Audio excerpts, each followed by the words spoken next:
All right, what's up, everyone? I'm here to bring you a very important update on Ethereum. I want to mention what I think are the four most important support and resistance areas for Ethereum, mention when I think Ethereum will be ready to explode, and bring you not one, but two low cap gems that I'm very, very excited about. Two low cap gems that I've gotten into as of recent. So there's going to be lots to talk about in today's video. So if you'd like to send that, folks, do me a favor and do yourself a favor, like, subscribe, comment, and share, and hit that bell icon to be notified of new uploads, because we're going to be bringing you the latest and greatest in cryptocurrency news and analysis, so make sure you stay tuned to this channel, folks. So let's begin by talking about what I think are the four most important support and resistance areas, and when I think Ethereum will break out next, because there's a lot of lines here, there's a lot going on, but don't you worry, we can distill this and we can mention what's important in this picture. So let's begin by first describing this narrowing channel or channel. You can call it different things. Bottom line is these support line here and resistance line here,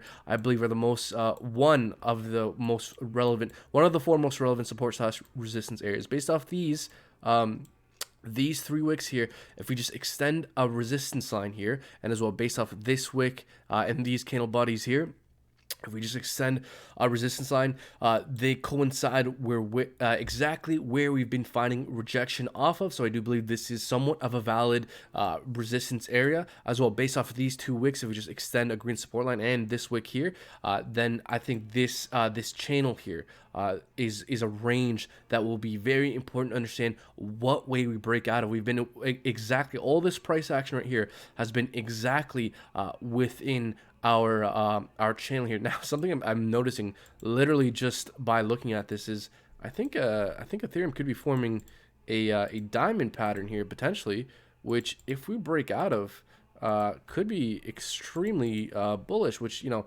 folks, look, this is extremely rough. I'm literally just doing this on the fly. What's Bitcoin up to? Bitcoin's dumping. Anyways, folks, I literally just doing this on the fly. But if Ethereum, that could be a potential diamond break, and if we break above that, could be very bullish. But look, bottom line is, I think that that channel I've been describing is the number one one of the four most important support / resistance areas. Number two, this range that we're currently in right now, from 1800 to about 1850, is going to be very critical for understanding and timing when Ethereum breaks out bullishly. We can see how 1850 here and in here was very price reactive. It's a very relevant level. As well, 1800, nice psychological level. VPVR, point of control, that's where a lot of volume was traded. So this whole range here, I mean, everywhere you can look, really, I'd say 1840 and 1850 are very price reactive levels, very important levels. But this whole range here from 1850 to 1800, I believe, is the most critical resistance range that we need to get above in order to see bullish continuation. If and when you see Ethereum hold above 1850 USDT, I think that makes it far more likely that we see bullish continuation. Now, let's say we break down. I think the key support level to look out for is, you can make an argument 1750, but let's try and be more specific if we can. I think 1740 to about 1700 is the key support level for Ethereum that we need to maintain above if we want to see bullish continuation. If we start to break down below 1740, if we start to break down below 1700, I think that makes it far more likely that we have more of an extended leg down and break below this channel here. So this is the key support level, very price reactive zone. We can see if we extend this level here, everywhere you look, 1740 to 1700, very price reactive zone. I think that's our floor support. So I think we're just going to move range bound within these two major support and resistance levels until we see a breakout. Whatever way we break out of this thing will be very important for understanding our next major impulse, whether the upside or the downside. Let's say we break down bearishly, then I think so. This is number one, this channel. Number two, this resistance zone here. Number three, this level here in terms of major support and resistance. And then number four is the 200 EMA on the 10-hour and the 8-hour. The 200 EMA on both those time frames, I think, is the fourth most important support slash resistance level that we need to be aware of, because last time we pumped and dumped, where did we stop dumping? The 200 EMA on the 10-hour and the 4 hours. So just to summarize here, this channel, very important, look out for 1850 to 1800, 1740 to 1700, and then the 200 EMA on the 8 and the 10-hour. I believe the most important support slash resistance levels to understand how Ethereum will react, and yeah, those are the most important levels. Now let's talk about Bitcoin here, because I keep getting flashed alerts here, because Bitcoin seems to be dumping here. Now it's important to understand what Bitcoin is doing, even if you're not heavily into Bitcoin, because Bitcoin leads the market. Now I think Bitcoin is forming something of a wedge here. I know there's a lot of lines here, folks, but bottom line, it all pretty much means the same thing.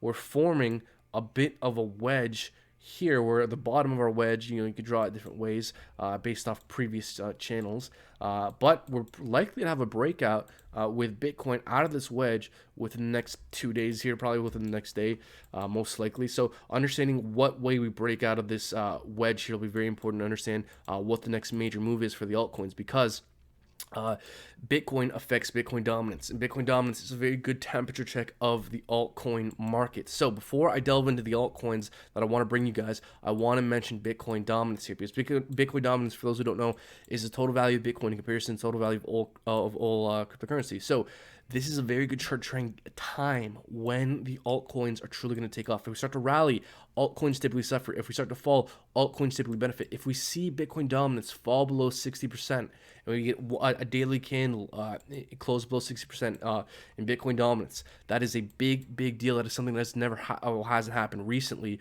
And so I think if and when that happens, that's when we truly see altcoins start to fly. And altcoins have been flying. A lot of altcoins have been doing very well, but I don't think we've seen anything yet, folks. I think it's just a matter of time before we break Bitcoin dominance falls below these key levels, and every key level we fall below, that's going to lead to altcoins pumping. So very good temperature check of the altcoin market as well, folks. Ethereum against Bitcoin, the Ethereum Bitcoin pairing, very important chart to look at and follow to gauge and understand movements and breakouts with Ethereum. So we're moving within this very tight range here. We cannot move in this tight range forever. Eventually, we're gonna have to break out and pick a direction. Whatever way we break out of this tight range here will be very telling for understanding when and what the next major breakout is for Ethereum, whether it's a bullish breakout or bearish breakout.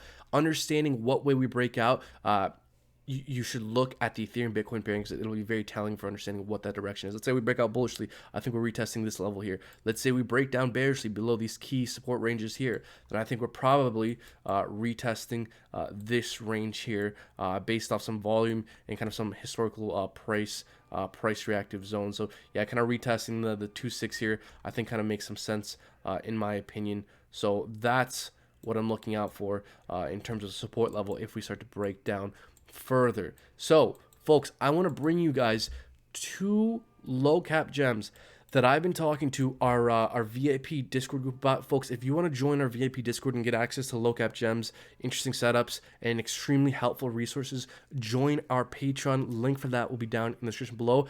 First one I want to talk to you guys about is LENA. I've been talking about LENA ever since this thing was at 6 cents, 7 cents, and it went all the way up to 33 cents. Wow, that is absolutely crazy. I did not expect it. It's because it got listed on Binance. And for those who don't know, just to briefly describe, LENA is basically a competitor to Synthetics, SNX. It's doing a very similar thing. And the reason why I like LENA is because, well, it's a much lower market cap than something like Synthetics. If we pull up CoinGecko here, and oh, my computer's, we're having a bit of lag. That's okay. Don't freak out. Don't fumble by. Don't you go anywhere, because let's look up the market cap for LENA. So LENA looks very interesting right now. So LENA 340 million market cap. Let's take a look at Synthetics. Nearly $3 billion. Could LENA one day enter, the $1 billion space in terms of market cap? I think so. I think one day it could over the long term. And the reason why I think it's so particularly interesting right now is because if we take the macro low point to the top of the impulse here, and just pull out the Fibonacci retracement here, we can see that we've entered the 618, the golden pocket ratio. So what this is and why this is important, because whenever we have macro impulses, the 618 is typically where things like to retrace to, and typically kind of the floor and where things find support. Not always, it's not a guarantee, but this is kind of generally known as a good place to buy into something that you're interested in after a major pump and has good fundamentals and has a retracement. The 618, the Fibonacci 618 in the golden pocket is typically where you want to buy in. So we're literally within it right now. So I'm literally, I've been trading today and yesterday. I've been killing it. I think I'm up to like 8 profitable trades back to back, 7 or 8 profitable trades back to back in the last few days. And I'm going to be looking to take my profits and probably move into something like LENA, to be honest. We're in the golden pocket here. I like this project a lot. It's not a super low capper, but it's not a high cap either. So I like LENA. I'm probably going to be moving my the profits I've been making off trading the last few days and probably move into LENA. So again, folks, this is not a guarantee. We could definitely break down further, but this is a long-term hold for me. I believe over the long term, the next few months, this could definitely reach a market cap in the billions. That's just my opinion. I could be wrong. So that's the first low cap gem I want to bring you guys. The second low cap gem I want to bring you guys, because look, I want to provide you guys tons of value. Make sure you stay tuned to this channel. Do me a favor, like, subscribe, comment, share, and hit that bell icon notified of new uploads. It really helps out with the YouTube algorithm, and we're going to bring you the best of technical analysis, major news stories, major catalysts, and low cap gems. Stay tuned to this channel. Like, subscribe, comment, share, hit that bell icon notified of new uploads. Now, I really like LPOOL. What is LPOOL? What does it do? Why should you care? Why is this so interesting? LPOOL is a launch pad very similar to Polkastarter. So, folks, Polkastarter has been absolutely exploding. It's been launching projects like Superfarm. It's been launching projects like, well, let's go to their website here. The projects they've been launching have been doing 10x's, 50x's, 100x's. Oh, I don't know about 100x's, but a lot of x's. So point being, these launch pads have been absolutely exploding. A lot of big projects. Ethereum have been launching on Polkastarter, and LPOOL is basically well, like a competitor. They're doing a similar thing, but on Ethereum, and it has a much lower market cap of 37 million. Folks, the reason why I like this thing so much is because we've had a massive correction as of late, but it also has a very low market cap, and they haven't launched their launch pad yet. So they're going to be launching their phase 2 sometime in the near future here. I think in the next 2 months or so, because they're distributing their token through staking. If you buy LPOOL and stake it on their platform, you'll get additional LPOOL, or if you stake other cryptos that they offer on their platform, you'll get LPOOL. So that's how they're distributing their token. So folks, once they start launching things on their platform, you gain access to those brand new cryptocurrencies through staking LPOOL, so you're incentivized to hold LPOOL. I'm very, very excited about this thing, folks. Projects like Polkastarter have a market cap of 300 million. Launchpool, I think a few months from now, could be in a very similar place. Could LPOOL do a 10x in terms of market cap? I think it could. Folks, in holding LPOOL, you get access to these brand new low cap gems. So not only could this itself increase in market cap by a lot, I think this could easily do a 5-10x over the long term, over the next few months, but you'll gain access to the new projects launching on their platform through holding LPOOL. And we have had a massive correction. This is absolutely beautiful if you're a long-term holder, if you don't care about short-term volatility. I don't care about short-term volatility at all. I think these pullbacks are great for buying into, in my opinion. Then I think LPOOL is definitely a great option, a great use case, a great tokenomics. You have to use LPOOL to gain access to these new platforms. Similar competitors have market caps in the hundreds of millions.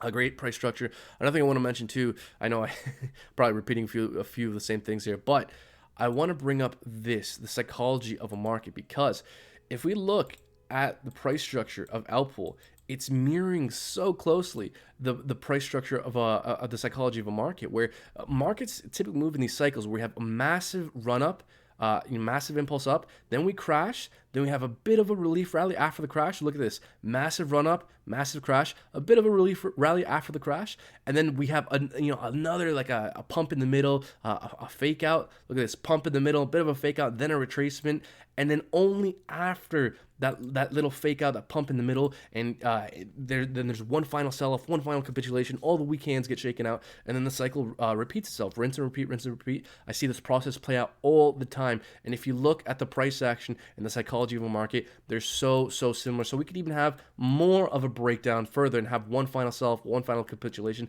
That's fine. I'll be buying more if I can, because very low market cap. It's like a double whammy. Not only are you getting into a low market cap coin that's had a massive correction that could do very well in the future, but that low market cap coin will give you access to brand new low market cap gems that are probably going to explode in the future. So double whammy with LPOOL, as well. LENA, doing a similar thing as synthetics, low-ish market cap. So these are what some of the two low cap gems that are most on my radar right now that I've been talking to our Discord, our VIP Discord members about. So if you want to get access to our VIP Discord and hear about these low cap gems first before anyone else does, join our Patreon. Link for that will be down in the description below. Give our Twitter a follow. We retweet important news stories and news events all the time. So give our Twitter a follow. Link for that down in the description as well. If you want to use an AI fueled price predictions and portfolio suggestions platform that we use to help inform some of our research and some of our thought process here, check out Token Metrics. They do, like I said, price predictions on a year, on a quarterly basis, lots of interesting stuff. They do code reviews that we find very helpful. So if you can spare the money, we highly recommend Token Metrics. They also offer like a paid trial. It's like $10, $5 for a week or something. Check it out. Link for everything is down in the description below. Thank you so much for watching, folks. Until next time, take care.